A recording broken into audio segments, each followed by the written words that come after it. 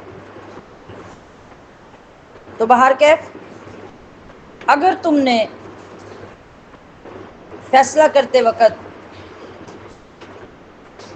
کسی کی رعایت کر دی یا معاملے کو بدل کر خفیہ طور پہ فیصلہ غلط کر کے جس کو آپ خوش کرنا چاہتے تھے کر لیا، تو یاد رکھو فَإِنَّ اللَّهَ كَانَ بِمَا تَعْمَلُونَ خَبِيرًا، جو کچھ بھی تم کر رہے ہو اللہ کو اس کی خبر ہے۔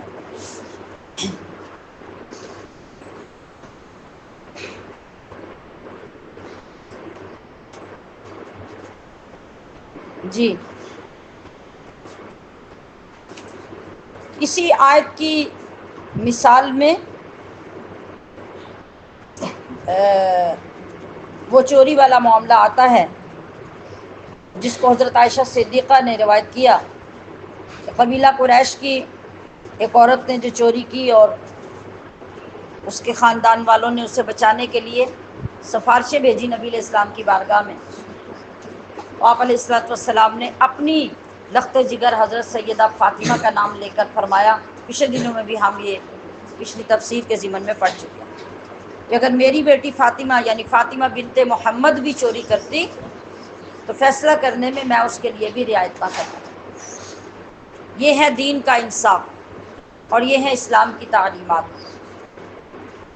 اس سے کیا ہوتا ہے، جس وقت آپ ایک سٹیٹس قائم کرتے ہیں، ایک معیار قائم کرتے ہیں اور پھر اس کی پاسداری کرتے ہیں ہر کسی کے لیے، آپ جب ایک دو مرتبہ اس میں رعایت نہیں برتتے تو تیسری مرتبہ آپ دیکھیں گے کہ آپ کا وہ سٹیٹس مضبوط ہو جائے گا، اب لوگ اس کے اندر مداخلت کرنے کی اور خرابی کرنے کی کوشش کرنے سے رک جائیں گے، یا کم سے کم بہت تھوڑے ہو جائیں گے، اور مزید آپ نے اگر اس کو قائم رکھا تو لوگ اس برائی سے بچ جائیں گے، نکل جائیں گے۔ جس وقت بھی ہم قانون کے اندر لچک لاتے ہیں، خرابیاں ہمیشہ اسی وقت طول پکڑتی ہیں اور وہ پھیلنا شروع ہوتی ہیں۔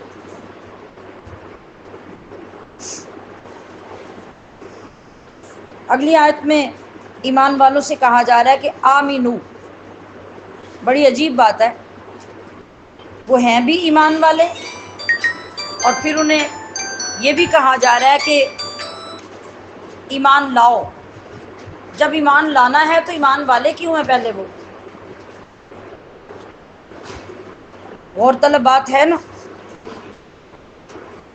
کس پر ایمان؟ اللہ پر، اس کے رسول پر اور اس کتاب پر جو اس نے اپنے رسول پر اتاری، اور اس کتاب پر بھی جو اس سے پہلے نازل ہوئی۔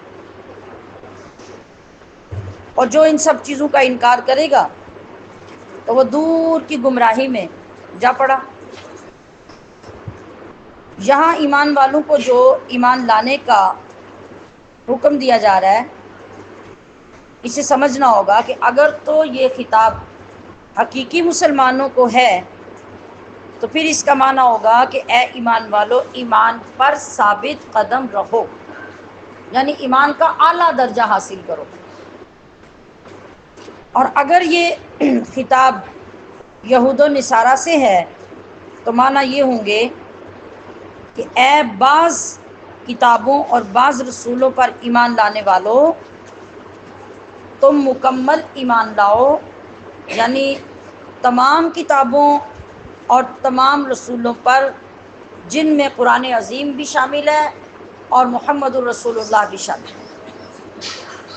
یعنی وہ کہتے تھے نا کہ ہم تو ایمان لا چکے جس پہ لانا تھا، تو اب ہمیں ایمان کی کیا حاجت ہے؟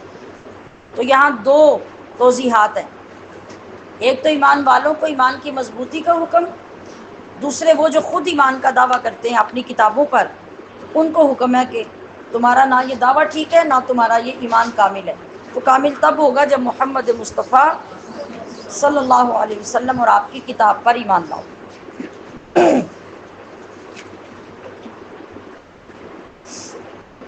یہاں رسول سے مراد سید الانبیاء اور کتاب سے مراد قرآن مجید ہے۔ تو اہل ایمان کا لفظ یاد رکھیے حقیقی معنی کے اعتبار سے صرف موجودہ زمانے میں مسلمانوں پہ بولا جاتا ہے۔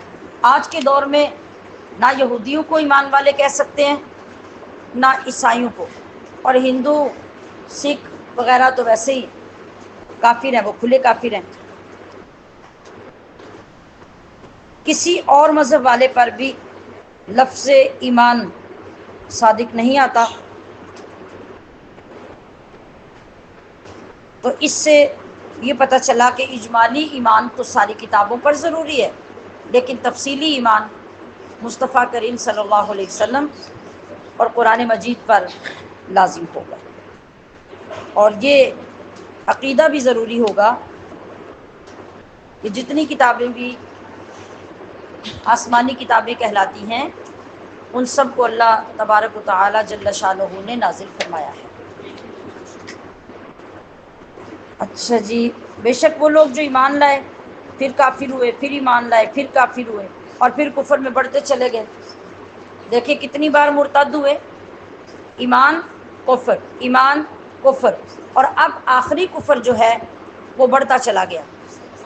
ان لوگوں کا انجام یہ ہوگا کہ لم یکن اللہ لیغفر لہم، اللہ کی شان بالکل نہیں کہ ایسے لوگوں کو جو ایمان کو تماشا بنا لیں ان کو بخشے، اور نہ ہی اللہ ایسے لوگوں کو سیدھی راہ کی ہدایت دے گا، کیونکہ انہوں نے خود حد سے زیادہ نافرمانی اور توہین کرنے کے بعد اپنے راستے بند کر لیے۔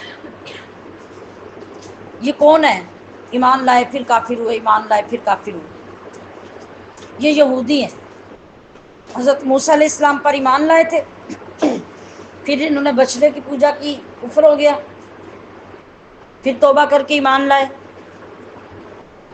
اس کے بعد عیسیٰ علیہ السلام آئے تو ان کی کتاب کا بھی انکار کیا اور ان کا بھی انکار کیا، پھر کافر ہو گئے۔ اب یہ کفر کہاں آ کے اور بڑھا؟ جب رسول اللہ صلی اللہ علیہ وسلم تشریف لائے تو پھر انہوں نے آپ کا کفر کیا۔ اب یہ کفر میں اس حد تک بڑھ گئے کہ اب ان کے ہدایت کے راستے بند ہو۔ اگر وہ پھر اسلام لے آتے تو اسلام ان کے سارے گناہ مٹا دیتا۔ تو فرمایا گیا کہ منافقوں کو دردناک عذاب کی خوشخبری سنا دو۔ کون منافق؟ وہ جو کافروں کو دوست بناتے ہیں مسلمانوں کو چھوڑ کر۔ تو یہ کیوں دوست بناتے ہیں ان کو؟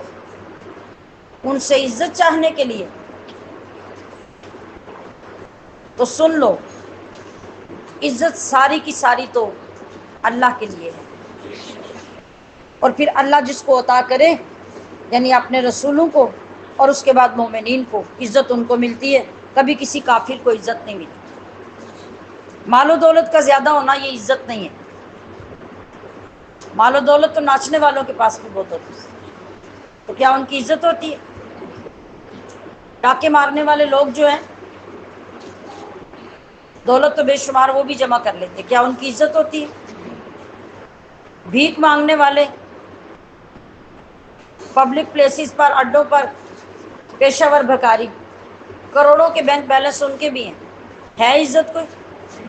جی۔ تو اصل عزت اللہ تعالیٰ کی ہے۔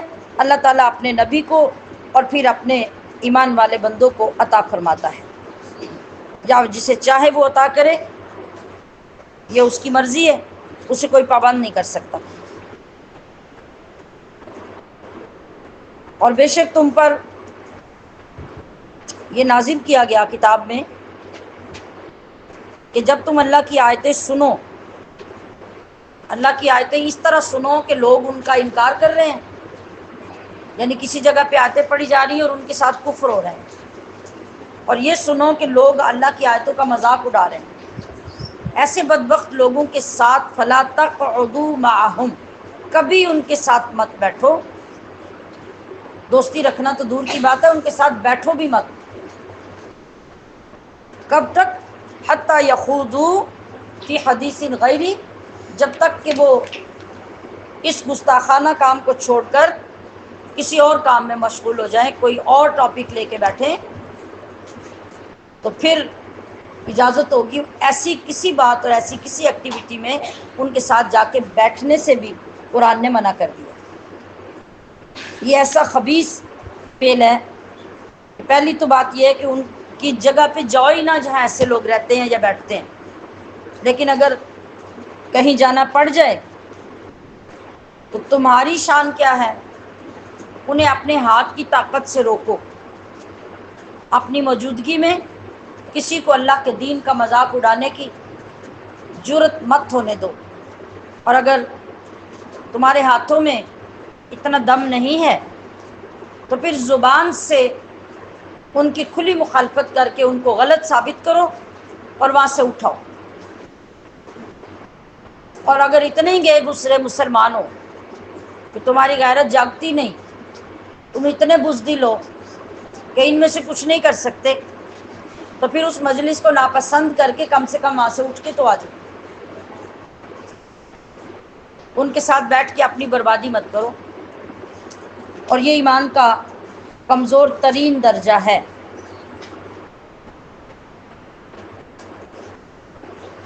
اس لیے کہ یہ بات ہم پیچھے بھی سمجھ چکے ہیں کہ برائی کے اندر کشش اور اٹریکشن زیادہ ہوتی ہے، کیونکہ بندے کا جو نفس ہے وہ اس کو برائی کی طرف ہی مائل کرتا ہے، اور شیطان بھی اس کے اندر یہی چیزیں ڈالتا ہے. ہمارا عمل، ہماری زندگی، یہ سب چیزیں ثابت کر رہی ہیں کہ کشش کس چیز میں ہے. آپ خود سے فیصلہ کر لیں. بتائیے کہ اپنے بال سمیٹ کر، اسکارف لے کر، دوپٹہ لے کر اچھے انداز میں کسی کے سامنے جانا یہ نیکی ہے، یا بال کھلے چھوڑ کر، دوپٹے کو لٹکا کر یا سرے سے نہ لے کر اس انداز میں جانا یہ نیکی ہے؟ دونوں میں سے اچھا کیا لگتا ہے؟ کیا؟ کبھی بھی نہیں. آپ جائیں نا شادی پہ، مہندی پہ، شادی پہ، تو پھر میں آپ کو دیکھوں کہ وہاں آپ کو دوپٹہ لپیٹ کے جانا اچھا لگتا ہے یا بال کھول کے اور ویسا دوپٹہ جو اسٹائلش ہو یا اسٹائل سے لٹکا کے اور کہیں نہ کہیں سے بال کھول کے نظر آ کے ایسے انداز میں. جب اس طرح لباس پہنے ہوتے ہیں نا یا ایسے زیورات پہنے ہوتے ہیں تو پھر لڑکیوں کا دل یہ کرتا ہے کہ اگر دوپٹہ لے بھی لیا نا تو سائڈوں سے انہیں اکٹھا کر کر کے اپنے بازو، اپنے شولڈر، اپنی باڈی اس طرح ننگی کر لیں کہ کم سے کم اس کی کچھ نہ کچھ تو نمائش ہوتی رہے نا. پھر اس طرح اچھا لگتا ہے آپ کو. اور اگر ابھی اللہ کرے کہ ایسا ہو گیا ہو کہ واقعی آپ کو دوپٹہ لینا، سنبھالنا، لپیٹنا، اسکارف لینا اچھا لگ گیا ہو تو یہ بڑی خوش نصیبی کی بات ہے. اگر اب لگ بھی گیا ہے تو آپ 2-3 سال پیچھے چلے جائیں، تب کیا تھا؟ بتائیے تب کیا تھا؟ جب آپ یہاں نہیں تھے تب کیا اچھا لگتا تھا؟ آپ کھول کے بات کریں. بال کھولنا، دوپٹے اتارنا، فیشن کرنا، دوسروں کو دیکھ کر آپ کے اندر خود اعتمادی آ جائے اور آپ کھلے دل سے فیصلہ کر سکیں کہ غلط میں نہیں، غلط وہ ہے. بیکورڈ وہ نہیں، بیکورڈ میں نہیں، بیکورڈ وہ ہے. قرآن کریم نے کیا فرمایا؟ جی وَلَا تَبَرَّجْنَ تَبَرُّجَ الْجَاهِلِيَّةِ، کہ بناؤ سنگار کر کے، فیشن کر کے زمانہ جاہلیت یعنی پچھلے زمانے کی طرح اے عورتوں باہر مت پھرو. تو بتائیے بیکورڈ کون ہوا؟ ہم یہ کہتے ہیں کہ آج کا یہ دور ہے، یہ آج کا فیشن ہے، تو ہم نے مائیاں نہیں بننا پچھلے زمانے کی طرح دوپٹے لپیٹ کے، اور آپ اگر اچھا کام کر بھی لیں تو دائیں بائیں سے کوئی آنٹیاں، کوئی دائیں بائیں سے محلے والیاں آپ کو آ کے کہہ دیں گی تو کی مائی بنی ہے، تو بس وہیں سے ہمارا دماغ پھر جائے گا اور ہم کہیں گے کہ دیکھا نا فلاں نے مجھے مائی کہہ دیا، تو وہ جو ساری دوپٹے اتار کے پھر رہی ہیں وہ کتنی اچھی ہیں، بتائیے اچھا لگا کہ نہ لگا؟ تو اٹریکشن فطری طور پر برائی کے اندر زیادہ ہے، اچھائی کو منوانے کے لیے، ماننے کے لیے آپ کو وقت لگتا ہے، لیکن جب وقت لگ گیا اور آپ کو اس کی سمجھ آ گئی تو پھر ساری دنیا برائی میں ایک طرف ہو جائے، آپ کو برائی اچھی نہیں لگے گی، لیکن یکدم جو اٹریکشن پیدا کرے گی وہ برائی کرے گی، اچھائی بڑی دیر بعد جا کے اندر اترتی ہے۔ بات کیا ہو رہی تھی؟ ہاں، جب بری مجلسوں میں دیکھیں، ایک مجلس میں قرآن کی بات ہو رہی ہے، حدیث کی بات ہو رہی ہے، اور مدلل مسائل بیان ہو رہے ہیں، ایک عالم دین کو لے لیں، ایک عالم دین آپ کو قرآن و حدیث سنا کر مسائل سکھا رہا ہے، دین بتا رہا ہے، حلال اور حرام کے بارے میں سمجھا رہا ہے، دوسرا بندہ اسٹیج پہ بیٹھ کر اس انداز میں بیان کر رہا ہے کہ وہ اندر لطیفے سنا رہا ہے، لوگوں کے مزاج کی طرزیں لگا رہا ہے، دائیں بائیں سے اشعار اکٹھے کر کے لوگوں سے واہ واہ کروا رہا ہے۔ اب مجھے بتائیں کہ زیادہ لوگ کس کو سننا پسند کریں گے؟ جو شعر و شاعری سنا رہا ہے، لطیفے سنا رہا ہے، لوگوں کے مزاج کے مطابق واہ واہ کروا رہا ہے، تو لوگ زیادہ مائل ہوئے اس کی طرف۔ آج بھی جن علاقوں کے اندر علم نہیں ہے اور جو لوگ دین کے ساتھ سنسیئر نہیں ہیں، اگر وہ اپنے علاقوں میں محافل بھی کروائیں گے تو وہ کہیں گے کہ سونی جی سر والا مولوی لے کے آئی ہو، انہیں سر سننی ہے، انہیں دین نہیں سننا۔ لیکن اللہ کے فضل و کرم سے جب دین کی روشنی آپ کے اندر آ جائے گی تو آپ کو وہ باتیں سن کر نہ روحانیت لگے گی، نہ وہاں بیٹھنے کو دل کرے گا، مگر جب تک آپ کا اندر اجڑا ہوا ہے اور اضافی اور فضول چیزوں سے آپ کا دل لگتا ہے تب آپ کو وہی محفلیں اچھی لگیں گی۔ بہت سارے سٹائل ہمارے معاشرے میں ہم جب گننے لگیں گے تو سب کچھ سامنے آ جائے گا، غور کر کے آپ خود بھی محسوس کر سکتے ہیں۔ تو پھر اٹریکشن کس میں ہوئی؟ فضول چیزوں میں، جو اصل ہمارا مقصود نہیں ہے ان کی طرف ہماری طبیعت زیادہ مائل ہوتی ہے۔ اس لیے منع کیا گیا کہ جن مجلسوں میں فضولیات بکی جاتی ہیں، غیر شرعی گفتگو ہوتی ہے، ان جگہوں پہ بیٹھ کر تم بھی ویسے ہو جاؤ گے۔ پہلی مجلس میں نہ صحیح، دوسری تیسری چوتھی میں اندر اثر آتا جائے گا اور غیر محسوس طریقے سے تم بھی بدلنا شروع ہو جاؤ گے، لہذا منع کر دیا گیا کہ وہاں جا کے بیٹھو ہی بات۔ آسان علاج یہی ہے کہ جب بیٹھو گے نہیں تو وہ اثر ہی نہیں آئے گا۔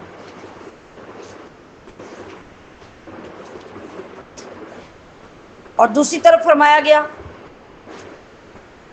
کہ نیک مجلس کا اثر تو یہ ہوتا ہے کہ کسی نیک بندے کے پاس بیٹھو گے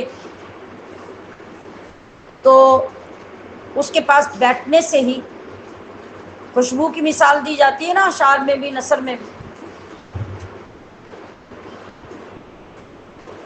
چنگے بندے دی صحبت یارو جویں دکان اتاراں، سودا پاویں مول نہ لئیے ہلے آن ہزاراں۔ پنجابی کی اس عبارت کا مطلب ہے کہ خوشبو والے کی دکان پہ جا کے بیٹھ جاؤ، خوشبو نہ بھی لو، وہاں سے اٹھ کے باہر نکلو گے تو تمہارے کپڑوں سے خوشبو آ رہی ہوگی، اور اگر برے لوگوں کے پاس جا کے بیٹھو گے تو اس کی مثال کیا ہے؟ جویں دکان لوہاراں۔ لوہار کیا کرتا ہے؟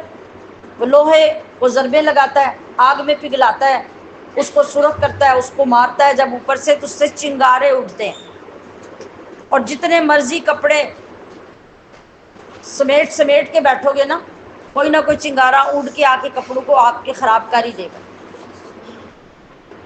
تو اسی طرح بری صحبت میں جب بیٹھو گے تو تمہارا یہی حشر ہوگا، تمہاری پہچان وہی بن جائے گی، مزاج وہی ہو جائے گا، آہستہ آہستہ چیزیں اندر فیڈ کرنی شروع ہو جائیں گی، اور کسی اچھے نیک خوشبودار بندے کے پاس بیٹھو گے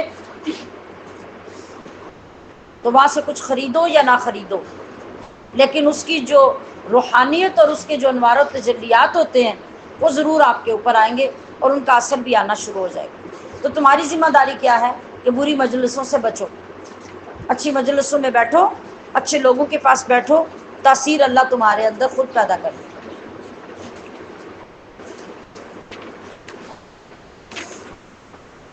جی،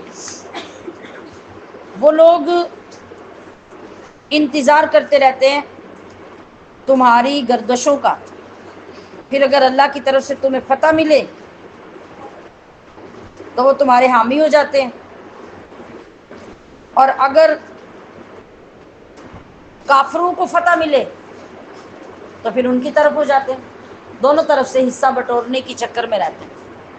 منافق کا کام ہی یہ ہوتا ہے نا کہ اپنے دلائل ادھر بھی پیش کر لیے، ادھر بھی پیش کر لیے، جب ادھر فائدہ نظر آیا تو ان کی گود میں جا بیٹھا، ادھر سے فائدہ نظر آیا تو ان کی گود میں جا بیٹھا۔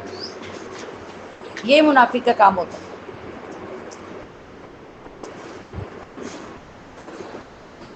تو اللہ تبارک و تعالیٰ نے بھی مسلمانوں کو یہ بات سمجھائی کہ منافق تمہارے اوپر گردش زمانہ کا ویسے انتظار کرتے رہتے ہیں اندر سے کہ تمہیں مسائل آئیں، تمہیں پرابلمز آئیں، تو مصیبت میں پڑو تو یہ اندر سے خوش ہوئیں، لیکن وہ ظاہری حالات کے ساتھ ہی پلٹا کھا جاتے ہیں۔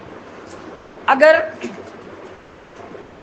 تمہیں فتح ملے تو ظاہری بات ہے مال غنیمت تمہارے ہاتھ میں آئے گا، تو وہ تمہارے قریب آ جاتے ہیں اور آ کے اپنا حق جتاتے ہیں اور کہتے ہیں کہ بھئی ہم تمہارے ساتھ تھے، تو جو مال غنیمت تمہیں ملا ہے اس میں ہمارا حصہ بھی ہونا چاہیے۔ اور اگر ادھر فتح نہیں ہوتی، فتح کافروں کو مل جاتی ہے، تو چونکہ قرآن کریم نے فرمایا کہ وَإِذَا خَلَوْا إِلَىٰ شَيَاطِينِهِمْ قَالُوا إِنَّا مَعَكُمْ إِنَّمَا نَحْنُ مُسْتَهْزِئُونَ، مسلمانوں سے تو ہم ایویں ہی بس بنا کے رکھتے ہیں مذاق مذاق میں، اصل میں تو ہم تمہارے ساتھ ہیں۔ تو پھر وہ کافروں کو جا کے کہتے ہیں کہ ہم تو تمہارے بندے ہیں، تمہیں اگر فتح ہوئی ہے تو ہمارا حصہ بھی تمہارے ساتھ ہونا چاہیے۔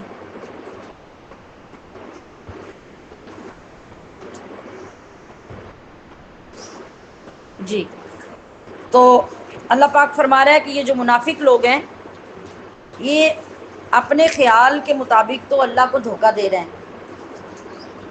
یعنی نہ ادھر نہ ادھر، لیکن اصل بات یہ ہے کہ وَهُوَ خَادِعُهُمْ، ان کے دھوکے کی سزا دینا یہ صرف اللہ کے اختیار میں، اور کوئی نہیں دے سکتا، اللہ ہی ان کو اس کی سزا دے گا۔ حتیٰ کہ ان کی منافقت کا یہ عالم ہے کہ جب یہ نماز کے لیے کھڑے ہوتے ہیں تو سستی کے مارے ہوئے ہوتے ہیں۔ اب اگر آج ہمارے اندر بھی بہت سے لوگ ایسے ہوں کہ یا وہ قانون کی پابندی کی وجہ سے نماز پڑھیں، یا سزا ملنے کے ڈر سے نماز پڑھیں، یا صرف لوگوں کو نظر آنے کے لیے مصلی پہ کھڑے ہو جائیں، تو یہ انہی بدبختوں کی فہرست میں آنے والے لوگ ہوں گے جن کا یہ قرآن ذکر کر رہا ہے۔ قرآن کیا فرما رہا ہے کہ وہ صرف ریاکاری کرتے ہیں، وہ اللہ کو یاد نہیں کرتے مگر بہت تھوڑا، ان کا نہ مقصد اللہ کی عبادت ہوتی ہے اور نہ وہ ٹھیک سے عبادت کرتے ہیں، وہ صرف لوگوں کو دکھاتے ہیں کہ دیکھ لو ہم مسلمانوں تمہارے ساتھ کھڑے ہیں، ورنہ نماز کے ساتھ ان کا لینا دینا کوئی نہیں ہوتا۔ تو یاد رکھو دنیا میں بھی اللہ تعالیٰ ایسے لوگوں کو رسوا کرے گا اور قیامت میں بھی انہیں شدید ترین عذاب میں مبتلا کرے گا۔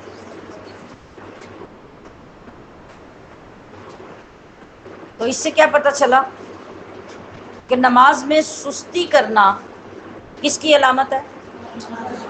بول کے بتائیے، منافقوں کی۔ اور سستی ہوتی کیا ہے؟ نماز نہ پڑھنا سستی میں آتا ہے، صرف لوگوں کی موجودگی میں نماز پڑھنا۔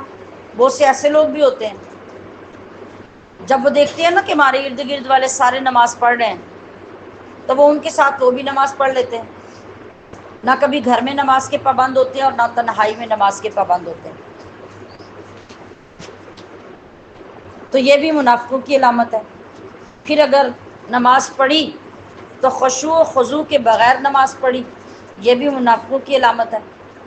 نماز تو پڑھی مگر اتنی جلدی، نہ رکوع کی سمجھ آئی نہ سجدے کی، یہ بھی نماز میں جلدی ہے۔ اور نماز میں جلدی سستی کی وجہ سے، یعنی سستی کیا ہے، کاہلی کیا ہے کہ زیادہ ٹائم نماز کے لیے نہ لگانا پڑے، دل لگا کے نہ پڑھنی پڑے۔ جب اللہ سے کوئی تعلق ہی نہیں ہے تو دل کہاں لگے گا؟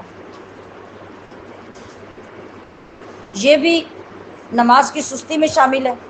اور اسی طرح نماز پڑھتے ہوئے کبھی کسی کو سوچنا، کبھی کسی کو، کبھی خیال ادھر لے جانا کبھی ادھر، یہ بھی نماز کی سستی میں شامل ہے۔ ایسے ہی نماز کے لیے از خود دل جمعی کی کوشش نہ کرنا، ہمیں طریقے بتائے گئے ہیں کہ اگر تمہارا نماز میں دل نہیں لگتا، غفلت، سستی، کاہلی غالب آ جاتی ہے تو کیا کرو؟ ہلکی آواز کے ساتھ نماز کے الفاظ ادا کرو، ایک طریقہ۔ دوسرا، جو پڑھ رہے ہو اس کے ترجمے کی طرف توجہ کرو۔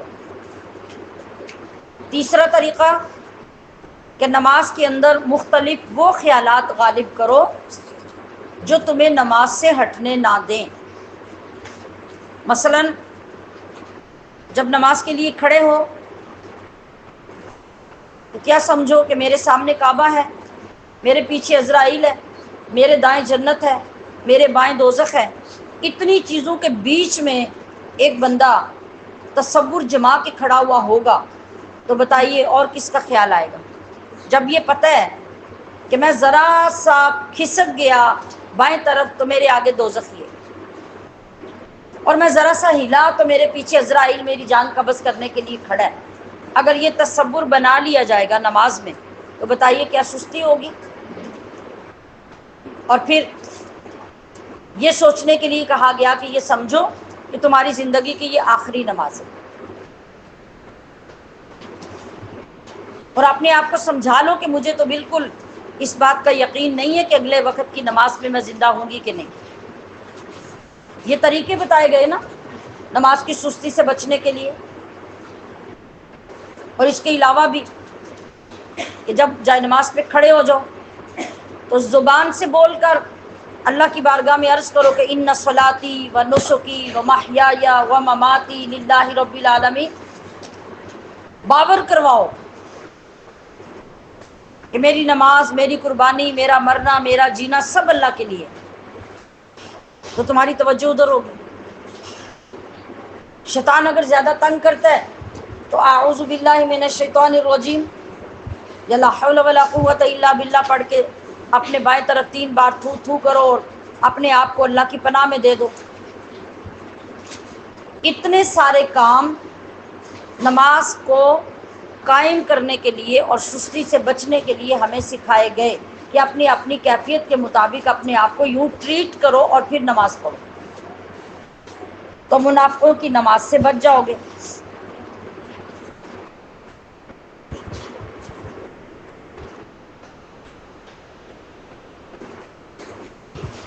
پھر یہ فکر بھی کرے انسان پڑھتے ہوئے کہ میں تجوید کے قاعدوں کے مطابق الفاظ درست ادا کر رہا ہوں یا نہیں، اور پوری کوشش کے ساتھ توجہ ادھر رکھے کہ میں نے حروف کو اپنے مخارج سے ادا کیے یا نہیں کیا، تو دھیان تو آپ کا ادھر ہو جائے گا، پھر باتوں کی طرف دھیان کیسے جائے گا؟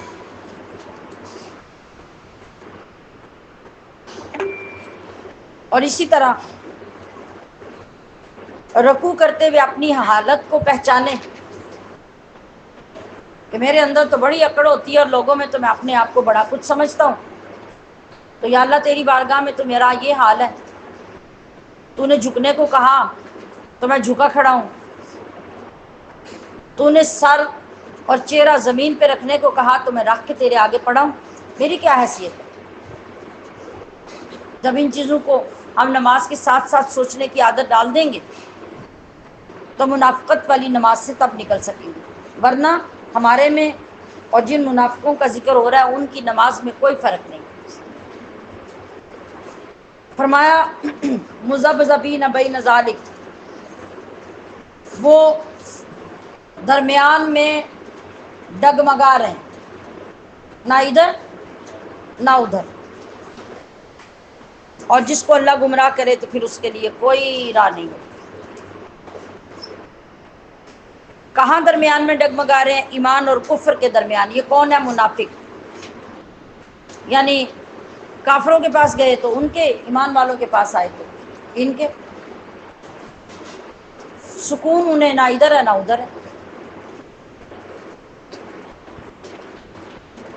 اللہ تبارک و تعالیٰ نے فرمایا کہ اے محبوب صلی اللہ علیہ وسلم، آپ ان منافقوں کے راہ راست پہ آنے کی بالکل امید نہ رکھیں۔ کیوں؟ اس لیے کہ جس کو ہدایت اور توفیق اس کی قابلیت کے نہ ہونے کی وجہ سے اللہ نہ دے اور اللہ اس کو گمراہ کر دے تو پھر نہ وہ حق پہ پہنچ سکتا ہے اور نہ اس کے لیے کوئی راستہ باقی بچتا ہے۔ تو اے ایمان والوں کو چھوڑ کر کافروں کو دوست مت بناؤ۔ کیا تم یہ چاہتے ہو کہ تم اپنے اوپر کھلی حجت قائم کر لو؟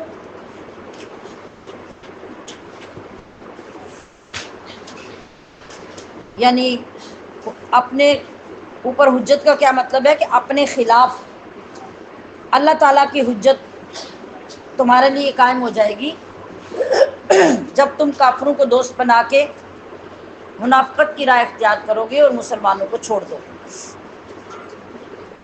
تو یاد رکھو کہ دوزخ کے جتنے درجات ہیں ان سب میں سے الدرک الاسفل، سب سے نیچے والا درجہ منافقوں کا ہوگا،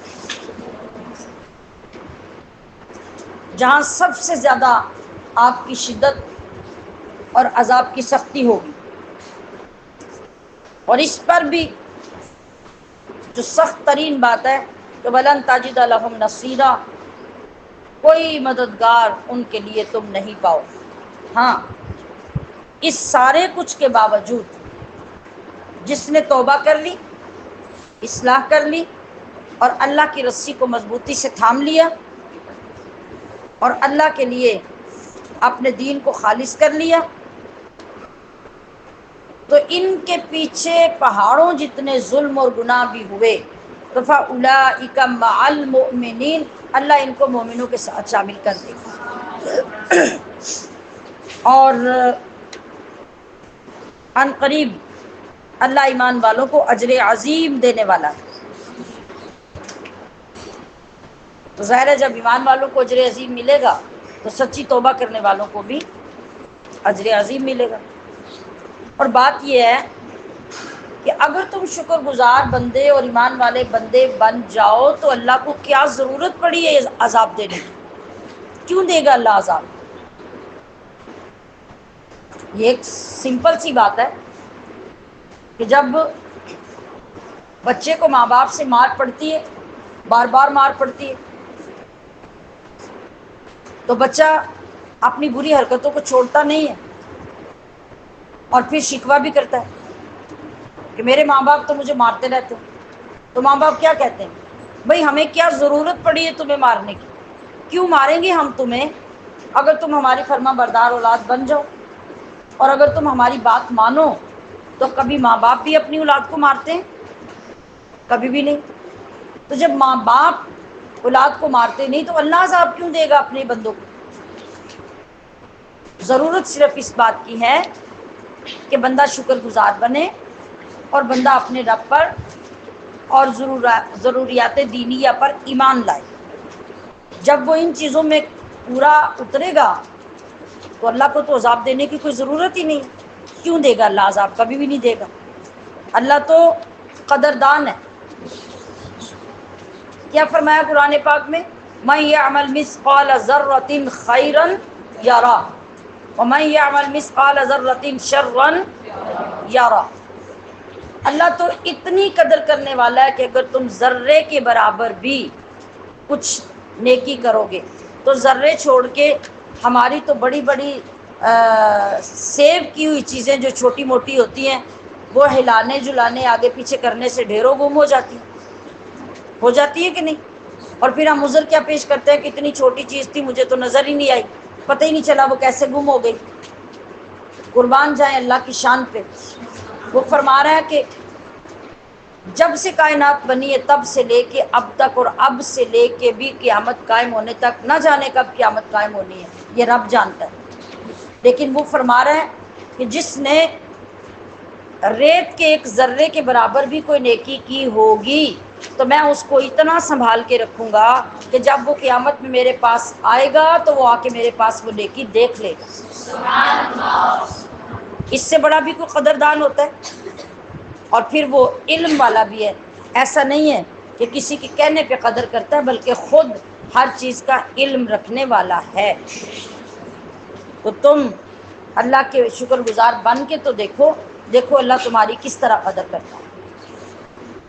اللہ رب العزت ہمیں ہدایت کی توفیق عطا فرمائے، سیدھی راہ پہ چلنا نصیب کرے، اور ان تمام احکام کو پڑھ کر اللہ ہمیں خوف اور ایمان کی وہ کیفیت عطا کرے جو اس کی بارگاہ میں قبول ہو جائے۔ سبحان ربک رب العزت عما یصفون وسلام علی المرسلین والحمد للہ رب العالمین۔ سبحانک اللہم وبحمدک اشہد ان لا الہ الا انت استغفرک واتوب الیک، وصلی اللہ تعالی علی حبیبہ محمد وآلہ وصحبہ اجمعین برحمتک یا